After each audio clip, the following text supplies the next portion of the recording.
abans molt divertida i sobretot entretinguda per aquests nanos, i ara podríem dir, una presentació amb més fons. Podríem parlar amb més fons intrínsec, com és el que se'n diu Viu la història, reptes de la cultura popular, que ens presenta la Fundació Societat de Cultura, aquí amb en Víctor Cura.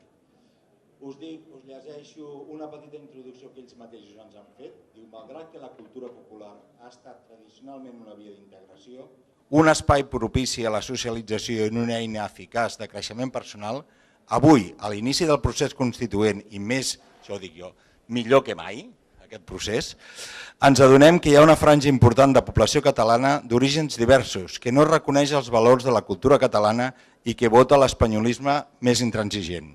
Potser ens hauríem de preguntar per què i si es pot fer alguna cosa per superar-ho des de la cultura popular.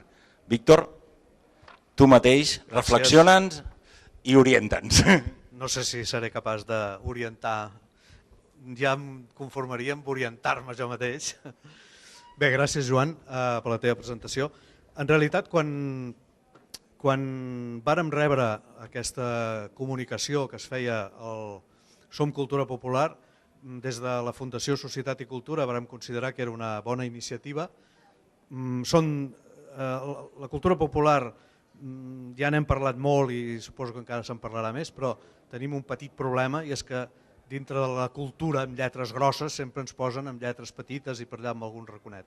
Però en canvi, des de la nostra perspectiva, des de la Fundació i amb tota modèstia, el que sí que podem dir és que no s'entendria de cap de les maneres un país com Catalunya sense la cultura popular. I ara us diré una cosa, no serà molt divertida per vosaltres, però és curiosa. Si s'haguessin arribat a imaginar aquells ensotanats que l'any 1563, en les conclusions del Concili de Trento, que com sabem la gent que vivim en aquest món de la cultura popular, va significar l'expulsió de tots aquests elements festius i litúrgics i paralitúrgics que constitueixen la base sobre la que s'ha anat construint tota aquesta enorme riquesa de cultura participativa, popular, tradicional, si voleu dir-ne així. No m'agrada gaire a mi la paraula tradicional perquè ens passa una cosa amb la cultura tradicional i és que no hi ha cap tradició que no hagi sigut inventada. Per tant, dius, on comença?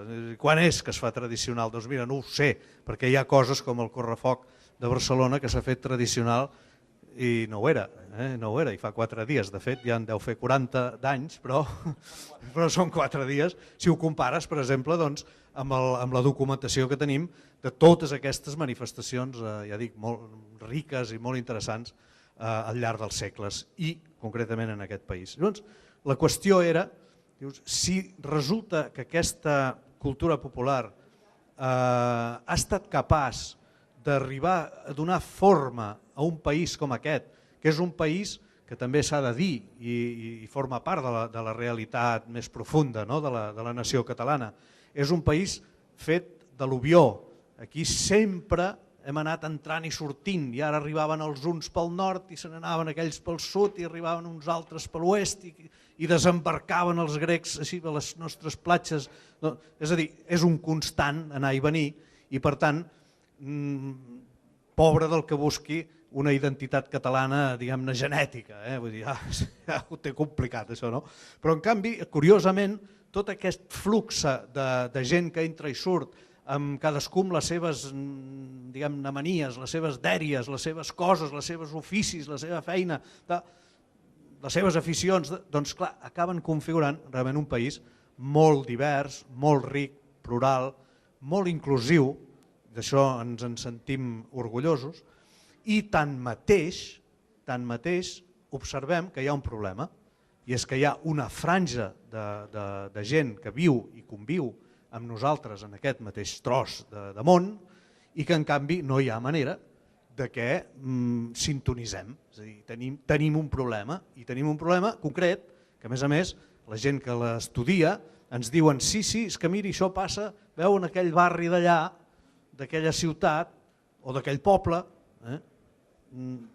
allà passa. I en canvi en altres llocs no, hi ha més permeabilitat, hi ha més tal. Llavors, rumiant una mica sobre tot això, clar, dèiem, tot el potencial, diguéssim, d'això que en diem cultura tradicional, però tot el potencial del que és també el que entenem per la cultura popular, que no necessàriament ha de tenir una arrel en la tradició autòctona.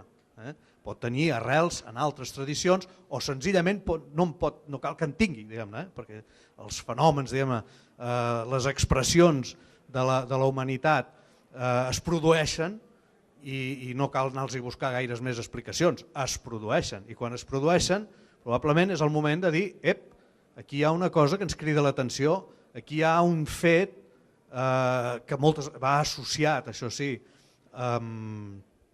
els antropòlegs ho saben molt bé perquè ho estudien molt, i veig aquí el director del museu etnològic, que evidentment les raons profundes d'aquestes manifestacions humanes són molt importants i van vinculades a la realitat més profunda de l'espècie humana. La necessitat d'espavilar-se per alimentar-se, per créixer, per reproduir-se, totes aquestes coses que formen part del que és l'important. Però curiosament, en tot això s'hi associa sempre la part de l'imaginari, és a dir, el mite, allò que tu necessites d'alguna manera per poder tirar endavant, per enfrontar-te a les dificultats que et genera la pròpia existència.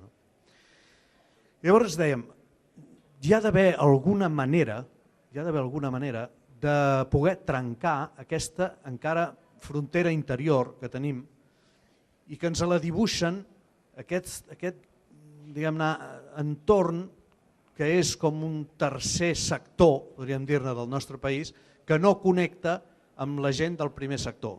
Sí que tenen connexions amb la gent del mig, podríem dir, la gent que circumstancialment, o perquè, per exemple, els nens van a l'escola i d'alguna manera o altra ja recullen alguna cosa que els hi entra a través de l'educació, però que es mantenen molt al marge. I pensant-hi, vàrem llançar des de la Fundació Societat i Cultura una idea que s'ha convertit en un programa i que s'ha anat realitzant durant una sèrie d'anys. I aquest programa se'n diu Tallers per a la Festa. I Tallers per a la Festa no és ni més ni menys que una proposta que jo poso damunt de la taula en l'entorn aquest de debat obert que representa el Som Cultura Popular, que posem sobre la taula perquè és una proposta, podríem dir-ne, exitosa. És a dir, allà on l'hem pogut realitzar hem vist que efectivament podíem arribar a franges de població que normalment no les atrauries ni amb un concert, ni amb una representació de teatre, ni potser amb un cinefòrum, ni amb un festival de dansa, dansa folclòrica o dansa clàssica, és igual. És a dir, no els atrauries en aquest entorn, però en canvi, si els ofereixes la possibilitat de ser els protagonistes, aleshores sí que es genera un canvi, podríem dir-ne, d'actitud. És a dir, i això ho hem provat tant en entorns rurals, de muntanya, de la plana, en zones o poblacions de tipus més agrícola, en barris més de la zona, podríem dir-ne, metropolitana, etc. Sempre hi ha la possibilitat de poder llançar un espai de participació en l'àmbit festiu. I això direu, home, sí, esclar, festes, festivals, tot això ja en sabem, ja ho fem i no ens dona aquest resultat. És que jo no parlo exactament d'això. El que parlo és que en l'àmbit festiu es dona una oportunitat que en la societat actual jo crec que gairebé podríem dir és una urgència. A veure, hem dibuixat la societat d'una forma en què tot passa per l'educació, per la formació més aviat de tall intel·lectual. És a dir, anem a l'escola, aprenem a llegir, aprenem a escriure, aprenem tota una sèrie de coneixements i de continguts, de matèries i de llenguatges, però tots sempre en l'àmbit, podríem dir-ne, de l'intel·lecte. I en canvi hem abandonat molt a la seva sort l'altra part de la persona humana, que és la part de l'homo faber, diguem-ne, la part manual, la part de el que jo sé fer amb les meves pròpies mans, sense anar més enllà. Amb les mans què puc fer jo? Per tant, què puc fer jo amb el meu cos, amb la meva força, amb la meva capacitat de moure'm, amb la meva capacitat de treballar un material, de transformar, diguéssim, una matèria primera. I això ho hem deixat molt de banda. Sí que es fa plàstica a les escoles, se'n fa, ens diuen les senyoretes de primària que sí, va bé, funciona, els nens disfruten molt, però allò queda allà, no té continuïtat, és una estona dintre de la graella d'ensenyaments i no té més transcendència. En canvi, el que nosaltres diem és, si poguéssim arribar a fer un acord entre el sector, podríem dir, cultural i específicament cultura popular i l'àmbit de la formació, l'ensenyament, en els diferents nivells, per poder tornar a posar a damunt de la taula el que és la formació manual, el que és, diguéssim, la destresa, el que és l'aprenentatge i el perfeccionament, la pràctica, diguéssim, de les habilitats de cadascú. Si això ho fas, realment el que estem aconseguint és obrir una porta molt ampla perquè molta gent que té, diguéssim, característiques diferents i sobretot interessos diferents del que entenem que és els interessos, diguem-ne, i les matèries de coneixement intel·lectual, que puguin incorporar-se realment en aquest diàleg, perquè és un diàleg això. És a dir, en el moment en què llancem uns tallers per a la festa, per exemple, podem aconseguir que gent faci vestuari, que gent aprengui oficis com pot ser maquillar-se, pentinar-se, vestir-se mateix que dèiem, fer treballs d'escenografia o d'arquitectura, si voleu dir-ne així, efímera, és a dir, treballar amb materials de tota mena, muntar carruatges, per tant estem tocant l'enginyeria, per dir-ho així, carruatges, artefactes, diguem-ne, que es mouen, tota aquesta possibilitat realment d'expandir,